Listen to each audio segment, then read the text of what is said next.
প্রথম শিক্ষা। মার মধ্যে যদি এতটুকু ভুল থাকে তাহলে সন্তানের মধ্যেও বড় হয়ে ভুল হবে।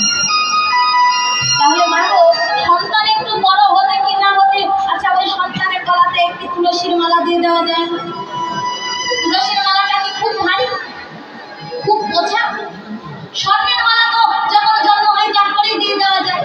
যে জন্ম হওয়ার পরে যাই একখানে স্বর্ণের মালা গলাতে পেঁচিয়ে দিলাম, কিন্তু সন্তান বড় হয়ে যাচ্ছে, 8 বছর পার হয়ে যাচ্ছে, সন্তানের গলায় যে একটি তুলসীর মালা দিতে হবে, এই দিকে আমার লক্ষ্য নেই। যাদের কাছে দেখবেন বেশি অলংকার থাকে, বেশি অর্থ থাকে, তাদের অহংকারটাও বেশি, ঠিক কিনা? যার ধন বেশি তার অহংকার বেশি, স্বাভাবিক। তাহলে সন্তানকে আমি ছোট থেকে জাগতিক জগতের ধনী করলাম, অর্থাৎ স্বর্ণের অলংকার দিয়ে তাকে সজ্জিত করলাম, তাহলে বড় হয়ে যার মধ্যে অহংকার হবে। অহংকারী ব্যক্তি কোনোদিনও পিতা মাতার চরণে নিজের উঁচু মাথাকে নত করবে না। তাহলে মা, একটি 8 বছরের সন্তানকে পিতা মাতার প্রধান কাজ তুলসীর মালা পরিয়ে দেওয়া।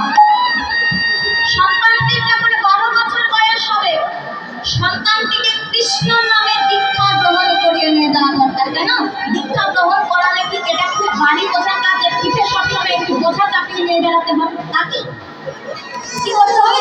দিনের মধ্যে একবার শুধু কৃষ্ণ নাম জপ করতে হবে। এই দিনের মধ্যে ভগবানকে একবার কৃষ্ণ নাম, ওই ভগবানকে একবার স্মরণ করলে যে আমাদের খুব অবক্ষতি হবে। দিনের মধ্যে একবার ভগবানকে স্মরণ করতে গেল আমাদের কি খুব ক্ষতি হয়ে যাবে। একদিনও ভেবে দেখেছেন আমরা যে জগতে আছি, প্রতিদিন কত কিছু সেবা করছি, যে এই বাড়িতে থাকছি, কে দিয়েছে? কি গো মা, এই যে এত সুন্দর একটা বাড়ি নির্মাণ করেছি, গাছে গাছে দিয়েছে ফল, নদীতে দিয়েছে জল, সেবার জন্য কত কিছু আয়োজন করে,